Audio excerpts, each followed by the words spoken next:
Hi, every artist was first an amateur. Today is 28th of January 2022. Let us have a quick discussion of all these important topics. Rapid जी के yesterday questions के answers हैं। Israel के साथ हम 30th anniversary establishment of diplomatic ties के लिए एक commemorative लोगो launch किया है। Gorumara National Park is in West Bengal. CEO of Tata Consultancy Services is Mr. Rajesh Gopinathan. Geneva Switzerland में है इंटरनेशनल टेलीकम्युनिकेशन यूनियन का headquarter. In which part of India? The answer is Kolkata. Kolkata में Haldia port located है, West Bengal. आज के सवाल हैं, as per the Henley passport index what is the rank of Indian passport in 2022? Harike wetland is located in which state of India?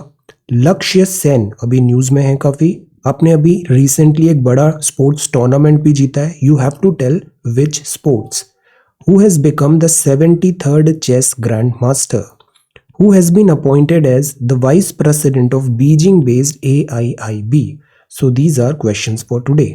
आज की vocabulary है मॉडिकम। मॉडिकम मतलब होता है अल्पांश, थोड़ा सा। Small quantity of a particular thing, especially considered desirable or valuable. Weighted मतलब जिसका निरीक्षण किया जा रहा है, जैसे जो बॉर्डर क्रॉस कर रहा है इंडिया पाकिस्तान, तो उसको पहले वेटिंग होती है उनकी। Careful and critical examination of something, screening. Benefaction का मतलब होता है अ डोनेशन और गिफ्ट, कॉन्ट्रीब्यूशन, चैरिटी। इगैलिटेरियन मतलब सब बराबर है, समानाधिकारवादी। Relating to or believing in the principle all people are equal and deserve equal rights and opportunities. Constitution में दो आर्टिकल हैं, article 39B and article 39C। ये क्या है? आंसर। प्रीलिम्स में इस बार सवाल आया था। फिकलनेस का मतलब होता है चंचलता।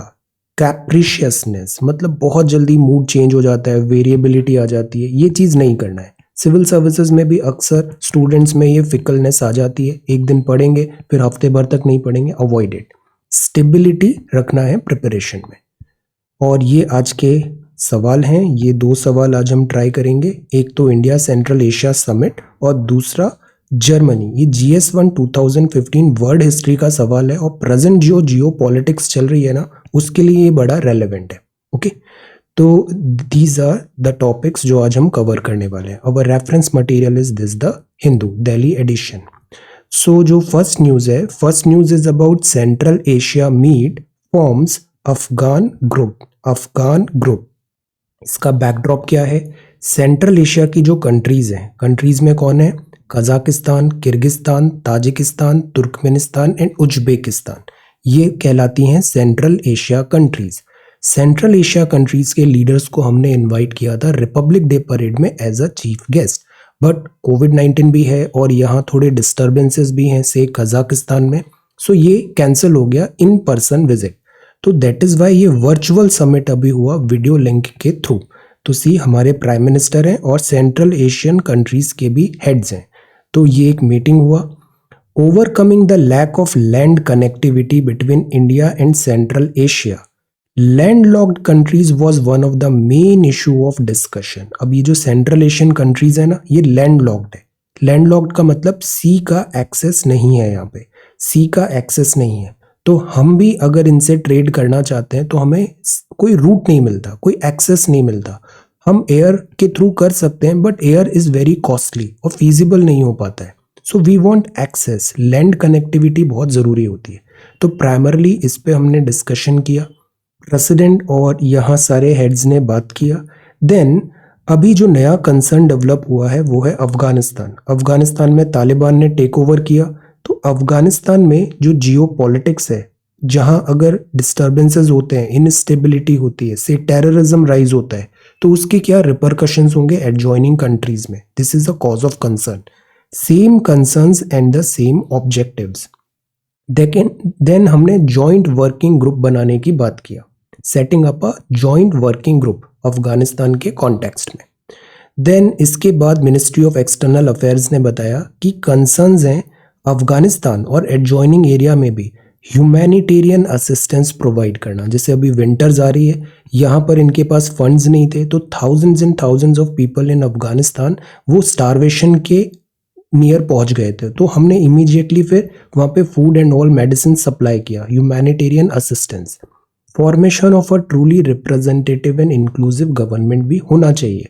टेररिज्म की कोई जगह नहीं है, ड्रग ट्रैफिकिंग भी हम एनकरेज नहीं करेंगे। प्रिजर्व करना है the rights of women, children and minorities. तो ये सारे कीवर्ड्स इंपॉर्टेंट है जो कॉमन कंसर्न्स एंड ऑब्जेक्टिव्स है India and Central Asian countries में। हम कंसर्न्ड है about the development in Afghanistan, तो हमने रीजनल सिक्योरिटी एंड स्टेबिलिटी को भी यहाँ पे डिस्कशन किया।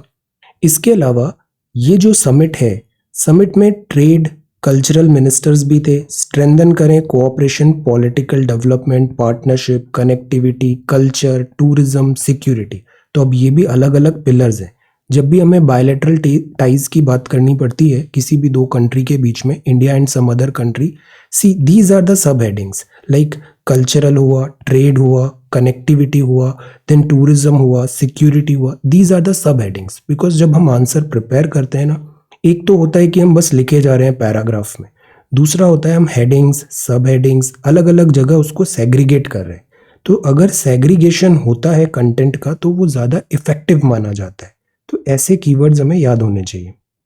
सेंट्रल एशिया सेंटर बनाने की भी बात है। जॉइंट वर्किंग ग्रुप है अफगानिस्तान, और एक है Chabahar port, Iran, Chabahar port, ताकि अगेन कनेक्टिविटी इंश्योर हो पाए। तो कॉन्टेक्स्ट जो है लैंडलॉक्ड नेचर है, लैक ऑफ ओवरलैंड कनेक्टिविटी है विद इंडिया, इस चीज को प्राइमरली यहाँ पे डिस्कस किया गया। दिल्ली डिक्लेरेशन हुआ दिस 90 मिनट समिट में। तो अगेन ये जो एरिया है ना, ये हमारा अभी प्राइम फोकस बना हुआ है सेंट्रल एशिया, हमारा ही नहीं, चाइना भी यहाँ पे बहुत ज्यादा, कल ही हमने देखा $500 मिलियन इन्वेस्टमेंट करने की बात कर रहा है।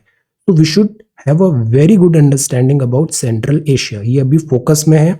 अभी देखना है इससे एक सवाल आएगा प्रीलिम्स में या फिर अपकमिंग मेन एग्जाम में। तो we have to prepare about this Central Asia, और यही आज का हमारा पहला सवाल है। Prepare a note on the recently held India Central Asian summit, Central Asian summit. Identify challenges and opportunities in India and Central Asian countries ties. तो पहले तो आप इस समिट के बारे में बताओ, क्या क्या इसमें इंपॉर्टेंट डिस्कशंस हुए, फाइंडिंग्स हुए, नतीजे क्या निकले। सेकंड, इन जनरल इंडिया और सेंट्रल एशियन कंट्रीज के बीच में चैलेंजेस क्या हैं, अपॉर्चुनिटीज क्या है, वे फॉरवर्ड क्या होना चाहिए। इस टॉपिक को आज हम कंसोलिडेट कर लेते हैं। रिमेंबर, पहले हमने सेंट्रल एशिया एक बार ज्योग्राफी पढ़ा है, ज्योग्राफी पे हमने नोट प्रिपेयर किया था। अब ये जो क्वेश्चन होगा ये उसका सेकंड पार्ट होगा, और आज हम इस टॉपिक को कंसोलिडेट कर लेंगे, सेंट्रल एशिया एंड इंडिया के relations. Okay, so this is the first question for today. Then जो सेकंड है वो प्लेटूइंग वेव। प्लेटू का मतलब क्या होता है, रैपिडली राइज हो रही थी, अब देखो ऐसे प्लेटू हो रहा है। प्लेटू बेसिकली ज्योग्राफी का कॉन्सेप्ट होता है, ऐसे टेबल बन गई है, टेबल जैसे तिब्बतन प्लेटू है, हाइट पे है बट ऊपर फ्लैट है, तो दिस इज टेबलू। तो ये प्लेटूइंग हो रहा है, wave which is some relief. Early signs हैं, flat case load says government. Conditional market nod for 2 vaccination भी मिल गया है, कोवैक्सीन और कोविशील्ड को, मतलब मार्केट में जस्ट लाइक दैट ये वैक्सीनेशन अब अवेलेबल होगी। This is good. And then ये है चाइना की आर्मी, पीपल लिबरेशन आर्मी। तो एक जो हमारा युद्ध है 17 ईयर ओल्ड अरुणाचल का था, इसको चाइनीज आर्मी ने यहाँ पे कैप्चर कर लिया था, इलीगल एंट्री कहा उन्होंने, बट इसको अभी वापस रिटर्न हो गया है इंडिया में। Then this is again a big news, Air India back in Tata group hangar. Hangar मतलब जहाँ पे प्लेन्स को रखा जाता है, एयरक्राफ्ट हैंगर। तो एयर इंडिया वापस टाटा के पास आ गया है। ये टॉपिक भी हमने पहले कवर किया है, ब्रीफली इसकी टाइमलाइन देखते हैं। आप हैं जेआरडी टाटा, 62 में जेआरडी टाटा, दिस इज आपने मतलब जो पायोनियर है ना, फ्लाइट्स वगैरह जो स्टार्ट हुआ इंडिया में, वो सब जेआरडी टाटा का इंपॉर्टेंट कॉन्ट्रीब्यूशन रहा है। ये शुरुआत में टाटा एयरलाइंस की तरह बनी। टाटा एयरलाइंस जैसे 1932 में फाउंडर हैं जेआरडी टाटा, आपने टाटा एयरलाइंस लॉन्च किया, फर्स्ट कैरियर था। देन 1946 में एविएशन डिवीजन बना, एयर इंडिया बना। 1953 में गवर्नमेंट ने एयर इंडिया को नेशनलाइज कर दिया। नेशनलाइज का मतलब होता है ये प्राइवेट सेक्टर था, Tata is a private sector, इसको गवर्नमेंट ने अपने पास ले लिया, तो अब ये नेशनलाइज हो गई। 94-95 तक प्राइवेट प्लेयर्स भी आने लग गए, एयर इंडिया का जो मार्केट शेयर है वो पीछे हटने लग गया। देन 2000 में इसकी बिड हुआ 40% स्टेक सेल करने का। 2007 में, अब ये दो लाइंस थी, एयर इंडिया था और इंडियन एयरलाइंस थी, नेशनल और इंटरनेशनल सेपरेट था। इन दोनों को इन्होंने मर्ज करने की बात किया, air India and Indian airlines को मर्ज कर लिया। 2018 से अब तक हमें यह समझ में आ गया कि गवर्नमेंट इस एयरलाइन को एफिशिएंटली रन नहीं कर पा रही है। ये एक लॉस मेकिंग बिजनेस है, thousands and thousands of crore रुपए यहाँ पे डूब रहे हैं, टैक्स पेयर्स मनी। तो गवर्नमेंट अब समझ गई इसको सेल करना ही बेटर आइडिया है, बट अब इसको कस्टमर्स नहीं मिल रहे थे उस प्राइस पे जिस पे हम बेचना चाहते हैं। तो गवर्नमेंट ने और ट्राई किया to sweeten the deal and then finally Tata group ने हाईएस्ट बिड किया और ये एयरलाइन अभी टाटा ग्रुप को दे दी गई है। तो टाटा ग्रुप ने विनिंग बिड निकाला और अभी ये टाटा सन्स के चेयरमैन है मिस्टर एन चंद्रशेखरन। तो अब जो एयर इंडिया है वो वापस टाटा ग्रुप पे आ गई है।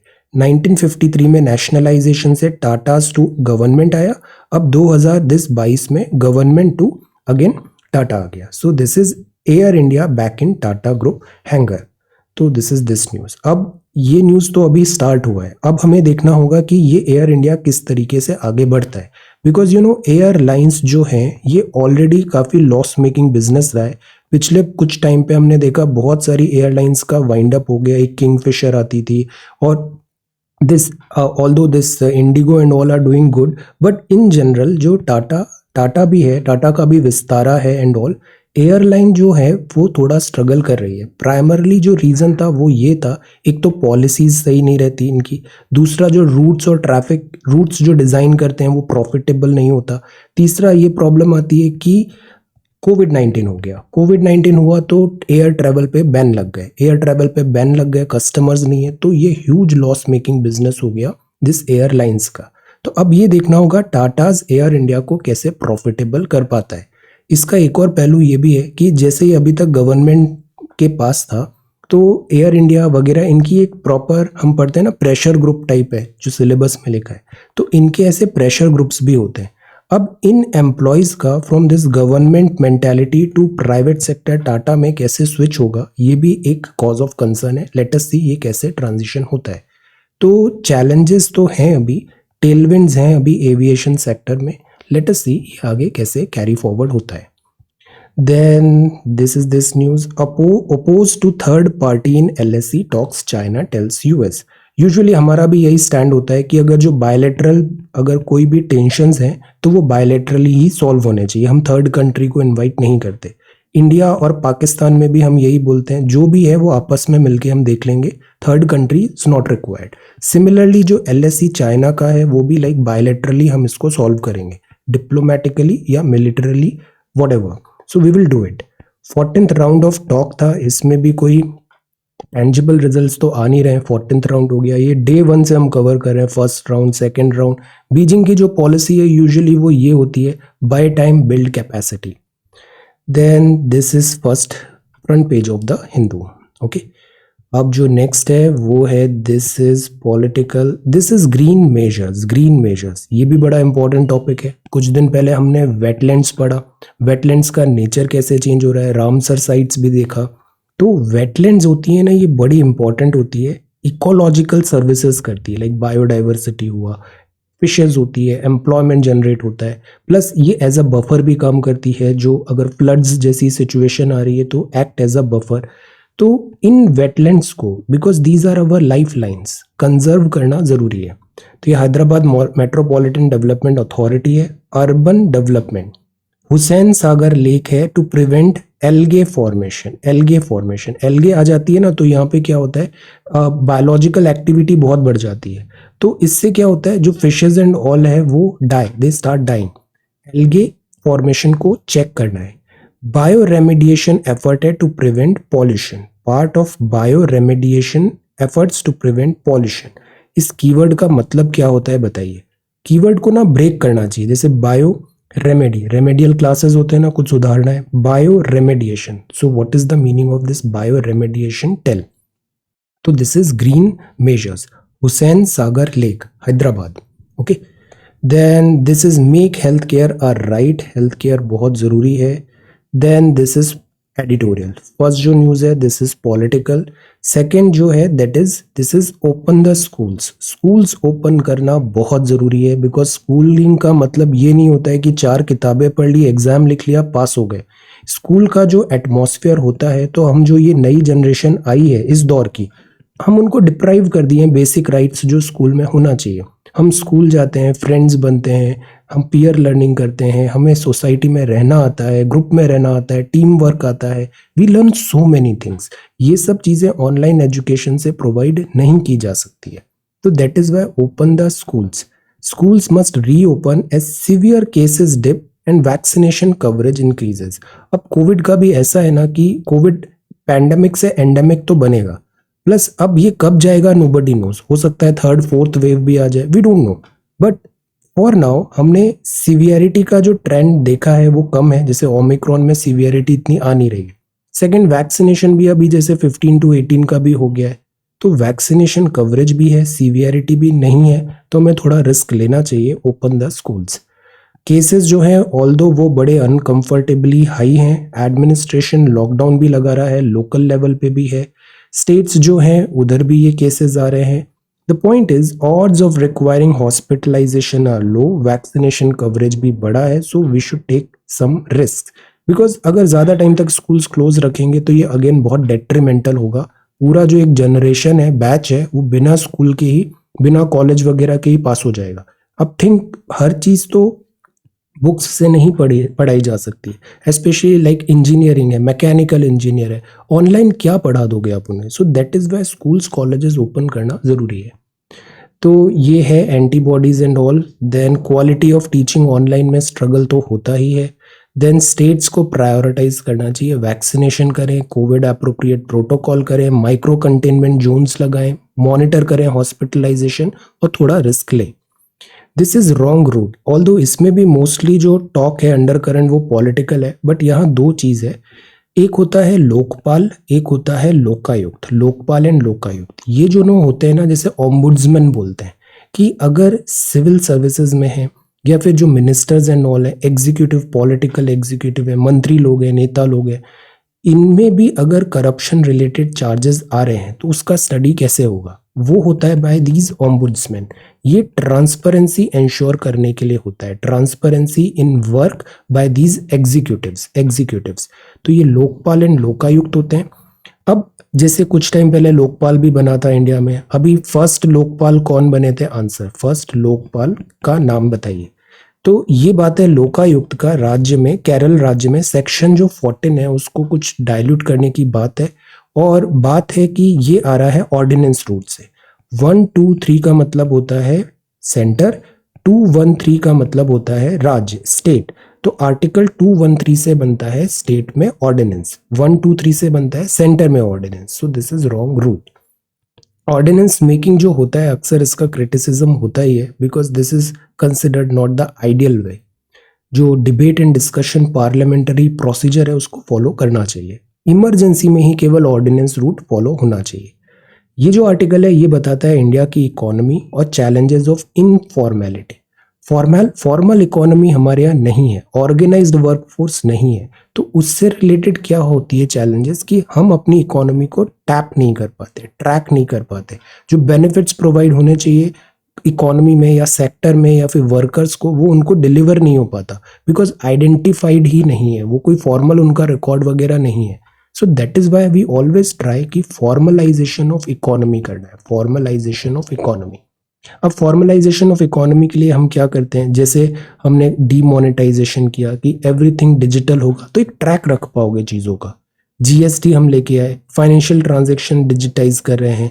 इनफॉर्मल सेक्टर्स जो है उसमें भी हम इंटरनेट पोर्टल जैसे ई श्रम पोर्टल हम लेके आए, ताकि रजिस्टर हो, फॉर्मलाइजेशन हो वर्कफोर्स का भी, सो दैट अगर डेटा आएगा फॉर्मलाइजेशन से तो पॉलिसी मेकिंग बेटर होगा, फिस्कल पर्सपेक्टिव इसका बेटर होगा।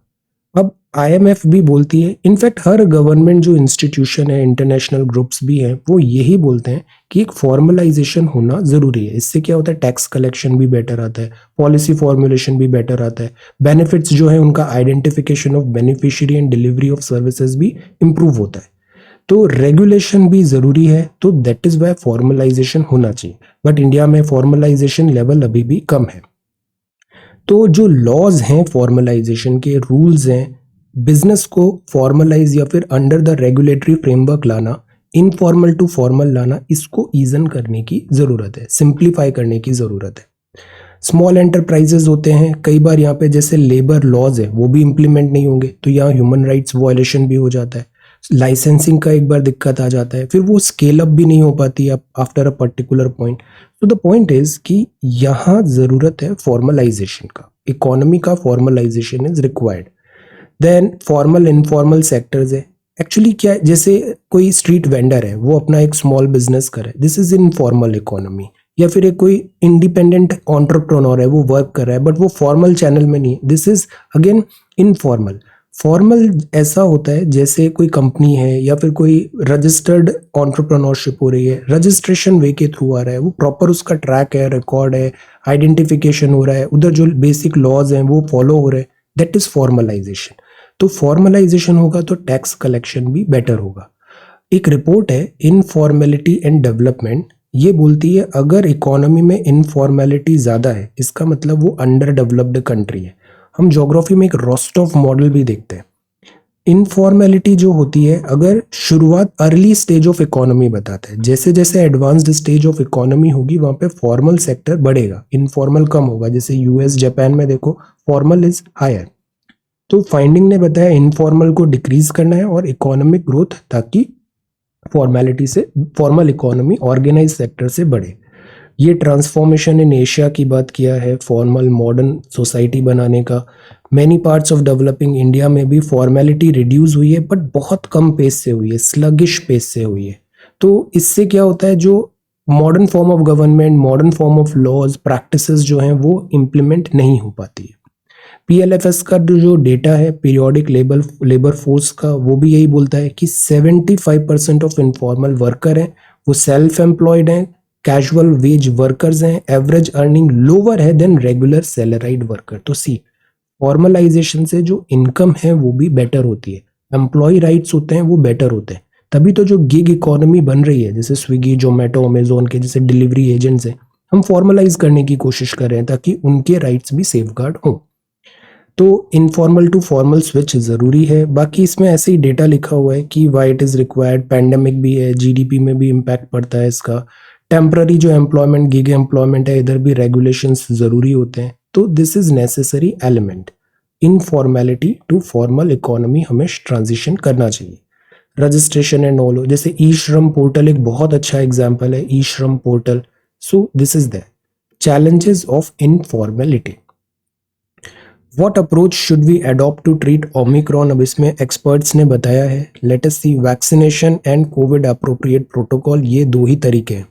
Seeds of suspicion, अब यूएस और रशिया है ना, 1945 के बाद कोल्ड वॉर चालू हुआ, 1991 में यूएसएसआर का डिसइंटीग्रेशन हुआ, कोल्ड वॉर से थोड़ा रिलीफ मिला और वर्ल्ड यूनिपोलर हो गया, दिस सुपर पावर एक ही बचा यूएसए, बट धीरे धीरे रशिया का भी राइज हो रहा है और चाइना का रैपिड राइज हुआ है, specially economic rise.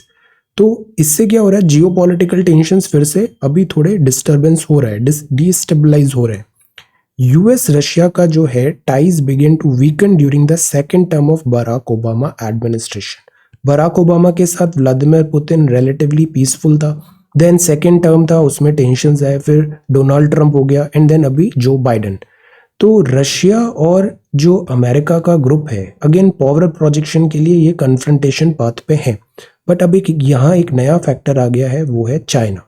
Plus world जो है ना वो अब बहुत बड़े बड़े पावर्स का नहीं रहा है, वर्ल्ड अब जो बन गया है वो मिडिल पावर्स का बन गया है, मिडिल मल्टीपोलर वर्ल्ड बन गया है। तो ये जो मिडिल है, रीजनल सुपर पावर्स हैं, ये भी अब बहुत सही रखते हैं वर्ल्ड के इवेंट्स में। इससे ना एक बड़ा इंटरेस्टिंग क्वेश्चन आया था GS1 2015 में, और ये आज की जो सर्कमस्टेंसेज है वर्ल्ड लेवल पे उससे भी थोड़ा कनेक्ट कर सकता है। To what extent and can Germany be held responsible for causing the 2 world wars? Discuss critically. No, this is a very good question. World history का एक अच्छा PDF का सेट है, go to Telegram, go to our website, वहाँ पे आप join कर लो, जो उसमें सारे PDFs ही अवेलेबल है। टेलीग्राम पे भी PDF है, ओल्ड NCERT है, उसका कंपाइलेशन है। उधर ये बड़े अच्छे से लिखा है कि फर्स्ट वर्ल्ड वॉर के टाइम पे क्या वर्ल्ड में कॉन्सिक्वेंसेस होते, सर्कमस्टेंसेस क्या थे। फिर सेकेंड वर्ल्ड वॉर हुआ तो जो ट्रीटी ऑफ जैसे वर्साइल था, ट्रीटी ऑफ वर्साइल की जो कंडीशंस थी उसने सीड्स डाल दिए थे कि सेकेंड वर्ल्ड वॉर तो अब होगा ही होगा, और उसी सब सेंटिमेंट्स को एडोल्फ हिटलर ने कैपिटलाइज किया और फिर फाइनली सेकेंड वर्ल्ड वॉर हुआ। सिमिलरली जो फर्स्ट वर्ल्ड वॉर था इसमें भी हमने देखा था MAINS, militarisation, alliance, then nationality बहुत ज़्यादा हो गई थी, एंड देन फिर ट्रिगर आ गया, स्पार्क आ गया, assassination of this archduke. So the point is conditions क्या थी। ये जो वर्ल्ड के वर्ल्ड वॉर्स हुए हैं ना, जैसे अभी यूक्रेन में हो रहा है, ड्रिंक्समैनशिप हो रही है, ऐसी ही चीजें अगर आउट ऑफ कंट्रोल हो जाती है तो वन इवेंट आफ्टर अनदर फिर होता है वॉर, और वॉर का नोबडी नोज किस डायरेक्शन में जाता है। तो let us try to understand कि वर्ल्ड वॉर जो दो हुए हैं इसके पहले क्या कंडीशंस थी। ओके तो जैसे जर्मनी में भी हम देखते हैं, यहाँ पे क्या होता है कि सस्पिशन बढ़ जाता है। जर्मनी का नया चांसलर आता है बिस्मार्क के बाद, वो उससे बोलता है कि हमें जो ब्रिटिश है उसकी नेवी को चैलेंज करना है, एक्सपैंड करना है। फिर जियो पॉलिटिकल उनका टेंशंस राइज होने लग जाते हैं। तो इसी चीज़ों से वर्ल्ड वॉर हुआ। Seeds of suspicion to think and prepare this question. This is again really good world history, और इसके जो नोट्स हैं NCERT, ओल्ड NCERT वेबसाइट में डाउनलोड सेक्शन और टेलीग्राम में get all those notes. Okay then this is watershed, और ये है growing threat to rights in India. Then this is political, 2.49 lakh fresh कोविड-19 cases reported. Covishield and Covaxin को conditional market approval मिल गया। Now this is really good. Picture book of on unsung heroes is out. Unsung heroes picture book, तो एक pictorial book है। अमर चित्र कथा बहुत पॉपुलर हाउस है कॉमिक्स के लिए। अमर चित्र कथा और मिनिस्ट्री ऑफ कल्चर इन दोनों ने मिलके ये एक पिक्टोरियल बुक निकाला है। इस पिक्टोरियल बुक में क्या है, आजादी का अमृत महोत्सव तो है ही, और अनसंग हीरोज जो हैं हम इनको we are trying to celebrate. This is a comic book, इसको भी मैंने अभी टेलीग्राम पे शेयर किया है। अब देखो ये 20 नाम यहाँ पर हैं, सारे विमेन फ्रीडम फाइटर्स हैं। ये 20 नेम्स, वेरी इंपॉर्टेंट। रिमेंबर कुछ ही टाइम पहले हमने विमेन फ्रीडम फाइटर पे भी आंसर राइटिंग पे एक नोट तैयार किया है, एंड सी द गवर्नमेंट ने ये कॉमिक बुक स्ट्रिप के थ्रू उसको फर्दर आगे पुश किया। अभी आप देखो इस पे एक सवाल भी आ जाएगा मेन एग्जामिनेशन में। हम जो पढ़ रहे हैं ना, स्पेशली जो GS में, our understanding is really really good. जो हम देख रहे हैं ना, यू विल सी, इस बार भी आपने मेन एग्जाम में देखा, नेक्स्ट ईयर भी यू विल सी, चीजें बहुत कनेक्ट हो रही है। हम रेलेवेंट चीजों को ही केवल पिक कर रहे हैं, तो डू द होमवर्क। गवर्नमेंट ने देखो अब इसको पूरा कॉमिक के थ्रू इन 20 नेम्स पे एक कॉमिक स्ट्रिप निकाल दी, तो इसको भी मैंने अभी टेलीग्राम पे शेयर कर दिया है, ज्वाइन टेलीग्राम। और when you get time just read comics, पढ़ना चाहिए, this is good, have a look, इससे ये सारे आपका प्रिपेयर हो जाएगा। Okay picture book on unsung heroes is out, एक जनरल आइडिया लग जाएगा हमें सारे फ्रीडम फाइटर्स का। देन दिस इज गुरखा, और रशिया सीज room for dialogue with USA। Let us see, अभी यहाँ सब पावर प्रोजेक्शन है, वॉर होने के चांसेस बहुत कम है, यूजुअली उसको अवॉइड कर दिया जाएगा, डायलॉग्स होंगे। क्रेमलिन अपना जो आइडियोलॉजी है और अपना जो एरिया है यहाँ अपनी सुपीरियोरिटी दिखाना चाहता है, US भी एक पॉइंट प्रेजेंट करना चाहता है, दैट इज वाई ये डिफिकल्ट पाथ हो रहा है। अब यहाँ चैलेंजेस क्या आएंगे, चैलेंजेस तो बहुत सारे आएंगे। इंडियन कॉन्टेक्स्ट में भी देखें तो एक तो एनर्जी का क्राइसिस आएगा। रशिया का ये जो डोनलाब रीजन है एनर्जी का रिच सोर्स है, क्राइसिस होगा, वॉर होगा, तो इसका पूरे एरिया में रेमिफिकेशन होंगे, रिपरकशन होंगे, एनर्जी क्राइसिस वर्जन होगा। जो पेट्रोल वगैरह है वो $100 के ऊपर जाएगा, हमें प्रॉब्लम होगी। सो ये एक प्रॉब्लम है। दूसरा एक और यहाँ पे जो ट्रबल है ना, वो क्या हो रहा है कि अगर रशिया और USA फाइट होगा नाटो का, ये बात जर्मन चीफ ने भी बोला था, नेवल चीफ जो आए थे, बट उनको रिजाइन करना पड़ गया, बट दिस इज ट्रुथ। अगर ये प्रॉब्लम होगी तो रशिया और चाइना का नेक्सस बढ़ेगा, चाइना और रशिया क्लोजर आएंगे। चाइना के साथ ऑलरेडी हम बॉर्डर टेंशन देख रहे हैं। चाइना का एक और ये दूसरा पपेट है पाकिस्तान। तो अगर ये कनेक्शन बैठ गया यहाँ पे, रशिया, चाइना एंड इधर पाकिस्तान भी प्रॉक्सिमिटी बढ़ रही है, तो हमारे लिए डिफिकल्ट टाइम हो सकता है। बिकॉज सिप्री की रिपोर्ट में भी हमने देखा है 60% तक जो हमारा डिफेंस है, मैन्युफैक्चरिंग या फिर उससे रिलेटेड वेपन्स, उसके spare parts and all, we are dependent on Russia. So that is why अगर रशिया, चाइना, पाकिस्तान, ये जो चीज़ें हैं ना, डार्क क्लाउड है, रशिया को इतना पुश नहीं करना चाहिए कि वो इस एक्सेस की तरफ मूव हो जाए, जैसे जर्मन चीफ ने भी कहा था। तो this is there, let us see क्या होता है। Address Russia's legitimate concerns, China tells USA, China advocacy कर रहा है रशिया का। देन नॉर्थ कोरिया ने फायर किया 2 missiles on testing blitz continue.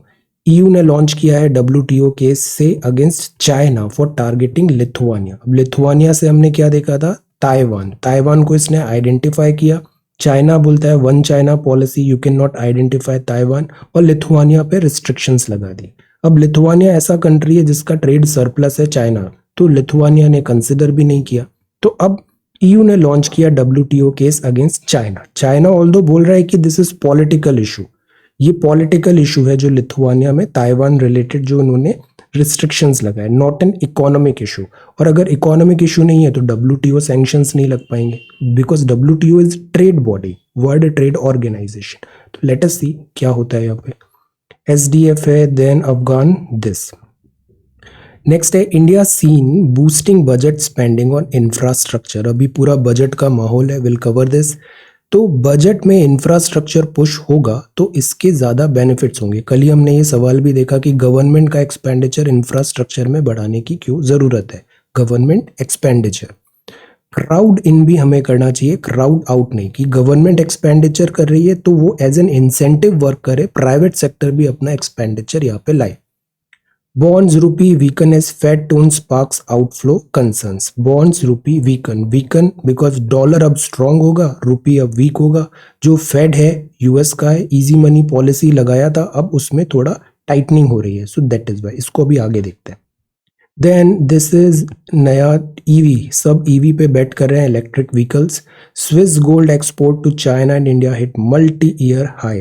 Gold का हम बहुत इंपोर्ट करते हैं और ये भी एक बहुत बर्डन बढ़ जाता है हमारे दिस फिस्कल हेल्थ पे। ओला ने भी EV design this UK. Then work from home बढ़ा है तो गैजेट्स एंड ऑल की डिमांड भी बढ़ी है, laptops and all. This is Australian Open. Then this is sportsman of the year के नॉमिनी है ये, नीरज, रवि, प्रमोद, नीरज चोपड़ा, प्रमोद, रवि दहिया, सब हमारे चैंपियंस हैं। Then this is Manpreet hockey, और this is text and context. Transfer of power Tata पे जा रहा है, एयर इंडिया। पेस ड्रॉप हुआ है, कोविड।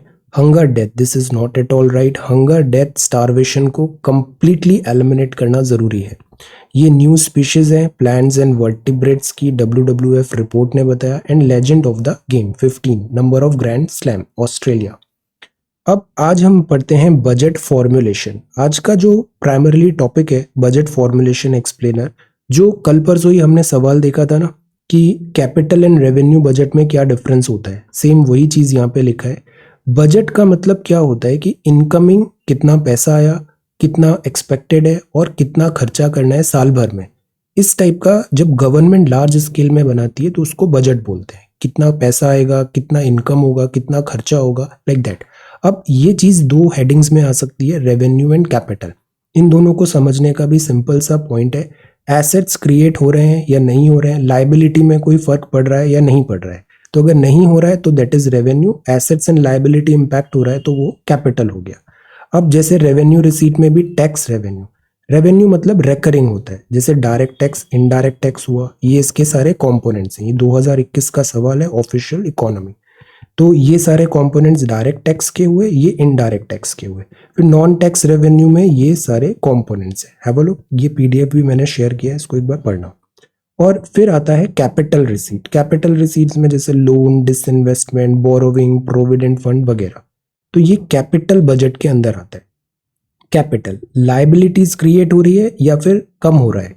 देन कैपिटल एक्सपेंडिचर में जो एसेट्स बन रहा है या लाइबिलिटी, कुछ इंपैक्ट आना चाहिए, तो वो हो जाएगा कैपिटल हेड में। तो this is revenue budget and capital budget. ये जो आर्टिकल है, आर्टिकल जो है अंडरस्टैंडिंग द बजट, इसमें यही लिखा है कि 3 मेजर कंपोनेंट्स होते हैं बजट के। एक्सपेंडिचर मतलब खर्चा, रिसीट मतलब कितना पैसा आएगा, और डेफिसिट इंडिकेटर। यूजुअली जो बजट बनाया जाता है ना वो डेफिसिट बजट होता है। डेफिसिट बजट मतलब हम खर्चे ज्यादा करते हैं इनकम से, और जो खर्चे ज्यादा कर रहे हैं, इनकम कम हो रही है, दोनों का जो गैप है वो हम क्या करते हैं, वो हम लाइक लोन लेते हैं, हम उसको हम लोन लेते हैं। तो हमेशा जो बजट होता है डेफिसिट बजट होता है, मतलब it is good for economy, prospering economy, like that. Government usually deficit budget ही लाती है। तो डेफिसिट इंडिकेटर, बट डेफिसिट भी बहुत एक्स्ट्रा ऑर्डनरी नहीं हो जाना चाहिए। थोड़ा बहुत लोन लिया है चलेगा। तो इसीलिए fiscal responsibility budget management type of exercises होती है। तो ये डिफाइन किया है, क्लासिफिकेशन होता है एक्सपेंडिचर, रिसीट और डेफिसिट में। फिर फर्दर कैपिटल रेवेन्यू एक्सपेंडिचर में भी है।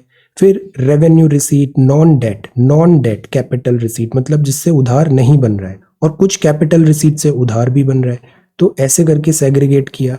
तो ये सब चीजें हैं, रेवेन्यू, नॉन डेट रेवेन्यू, ये सब चीजें बजट में आएगा।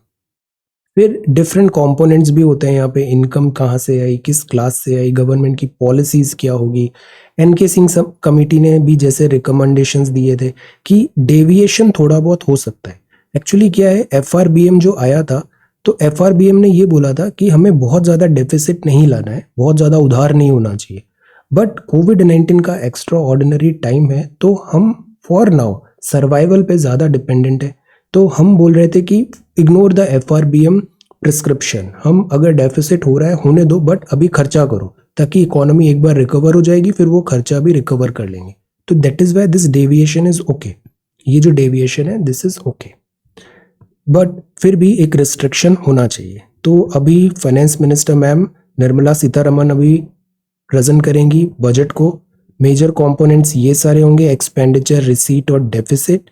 कैपिटल एक्सपेंडिचर क्या होता है, जिससे एसेट्स बन रहे हैं, एसेट्स ड्यूरेबल नेचर की, या फिर वो रिड्यूस कर रहा है लाइबिलिटीज को।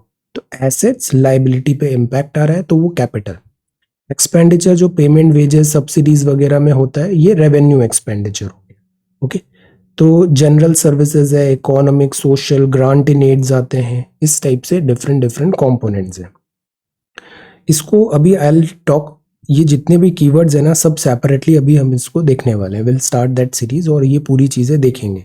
फॉर नाउ हमें जो बेसिक्स हैं इकोनॉमी के, अब इकोनॉमी पढ़ना है ना, तो 9, 10th, 11th, 12th बुक्स अच्छी हैं, उससे एक प्राइमर रेडी हो जाता है। उसके बाद ये जो कीवर्ड्स हैं, ये कीवर्ड्स बस हमें पता रखने चाहिए। इसके अलावा कोई एक्स्ट्रा ऑर्डिनरी चीज़ करने की ज़रूरत नहीं है। इकोनॉमी बड़ा वोलेटाइल होता है। इकोनॉमी के जो सवाल आते हैं ना, वो करंट अफेयर्स से ज़्यादा आते हैं। एक बार ये बेसिक्स आपने देख लिए, no need to go for this extra heavy books, just basics then current affair, तो इकोनॉमी बड़े अच्छे से प्रिपेयर हो जाएगा। और जो इस बार का जो बजट का जो स्टेटमेंट्स होगा, ये पूरे बजट स्पीच को हमें पढ़ना है। इस बजट स्पीच से ही आपके प्रश्न पूछे जाएंगे प्रीलिम्स में, बजट स्पीच से, जो इसमें हाईलाइट किया गया है कॉन्सेप्ट्स एंड ऑल। तो दिस इज देयर। बाकी हमें जीडीपी रेशियो जो है, टैक्स टू जीडीपी रेशियो भी बढ़ाना पड़ेगा, डेट है जीडीपी में उसको भी कम करना पड़ेगा, ये सारी चीजें होंगी। अब ये जैसे सेकंड है, स्टॉक मार्केट में रीसेंट डाउनटर्न क्यों हुआ है across the world. Stock market में अभी क्रैश चल रहा है, वो क्यों चल रहा है? क्रैश इसलिए चल रहा है क्योंकि पैसा यहां से निकाल के बाहर ले जाया जा रहा है। अब क्यों जा रहा है? बड़े सिंपल भाषा में देखिए, आपके पास मनी है, ये पैसा आप कहाँ लगाना चाहोगे? जहां आपको बेटर रिटर्न मिलेगा, रिटर्न, है ना। अब जैसे यूएसए है, यूएसए को इजी लिक्विडिटी देना था, बिकॉज यूएसए भी ट्रबल में आ रहा था, कोविड-19 रेसेशन एंड ऑल। तो यूएसए का जो बैंक है, उसने फ्री में पैसा बांटना चालू कर दिया। फ्री मतलब बहुत कम इंटरेस्ट रेट में, 1 या 2% पे ही आपको पैसा मिल गया, खूब सारा। अब यहाँ के जो लोग हैं, खूब सारा पैसा आ गया, बट एब्जॉर्प्शन कैपेसिटी भी तो होनी चाहिए ना, वो है नहीं।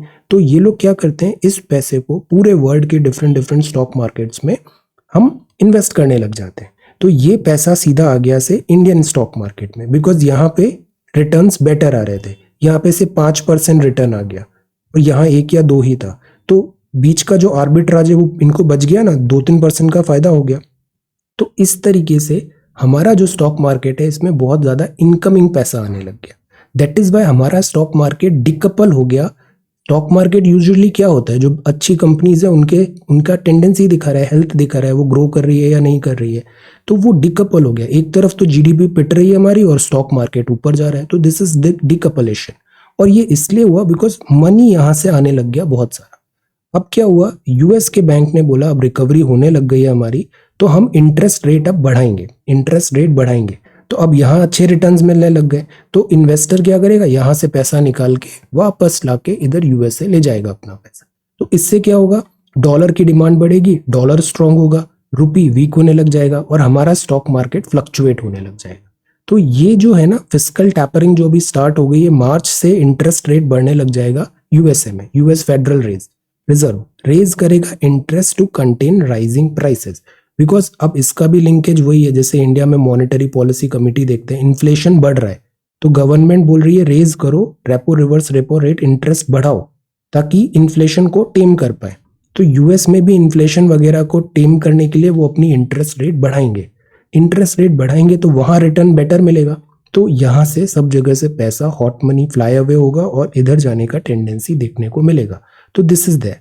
तो अभी तक hawkish tone स्टेटिंग American central bank will begin hawkish. Hawkish मतलब दिस इजी नहीं होगा, और डोविश मतलब होता है इजी मनी दे रहे हैं।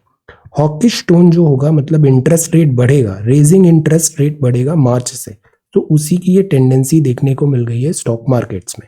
अब दूसरा यहाँ एक और वर्ड है बॉन्ड यील्ड। बॉन्ड यील्ड और स्टॉक मार्केट का यूजुअली इनवर्स रिलेशन चलता है। बॉन्ड्स क्या होते हैं, एक फिक्स्ड इंस्ट्रूमेंट्स है, आपको इतना पैसा मिल जाएगा। बॉन्ड का इंटरेस्ट रेट भी अगर बढ़ता है तो आपको पैसा बॉन्ड में ज्यादा मिलेगा ना, क्योंकि बॉन्ड्स जो होते हैं रिलेटिवली सेफर माने जाते हैं, स्टॉक मार्केट तो थोड़ा अनसेफ होता है। तो अगर बॉन्ड यील्ड बढ़ रही है तो स्टॉक मार्केट पीछे हो जाता है। तो stock prices and bond yields हमेशा इनवर्सली ट्रेवल करते हैं, इनवर्स रहते हैं। तो दिस इज दैट। आप बताओ रेपो और रिवर्स रेपो इनवर्सली होता है या फिर दोनों टेंडम में चलते हैं? Answer repo and reverse repo. ये बॉन्ड यील्ड और दिस स्टॉक मार्केट है। Okay, so recent downturn across the world ये देखने को मिल रहा है। अब ये मार्च तक अभी देखते हैं और सिचुएशन कैसे बढ़ती है। देन ये बायोपिक्स है, ट्रेडिंग द फाइन लाइन। अक्सर जो बायोपिक्स में दिखाया जाता है टाइम्स वो करेक्ट नहीं होता, ग्लोरीफाई भी की जाती है चीजें, ऐसा कुछ लिखा है यहाँ पे। Know your English. अब आज के जो टॉपिक्स हैं नो योर इंग्लिश में, पहला तो है जैसे एवरीवन। एवरीवन के साथ देयर लगा सकते हैं। Everyone has to do their duty.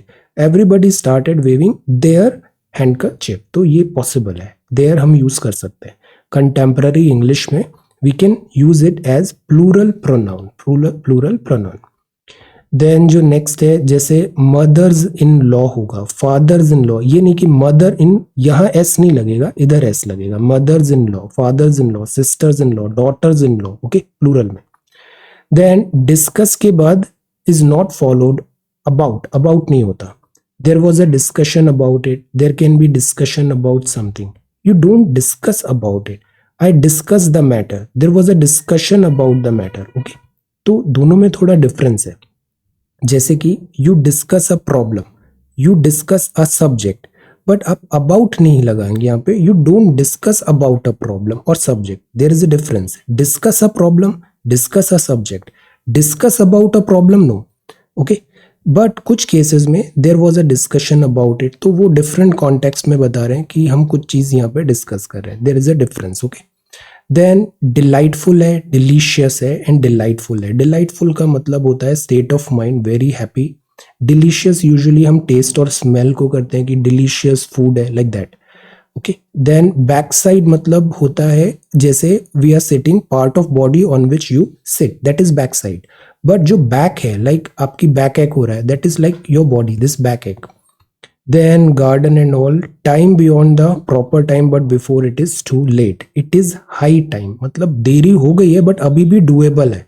Exam में फुल थ्रॉटल पढ़ना है, इट इज हाई टाइम, मतलब you are late but still you can make up, ये हो पाएगा। डिलेड है but before it is too late, तो वहां हम यूज करेंगे it is high time, it is high time start studying full throttle.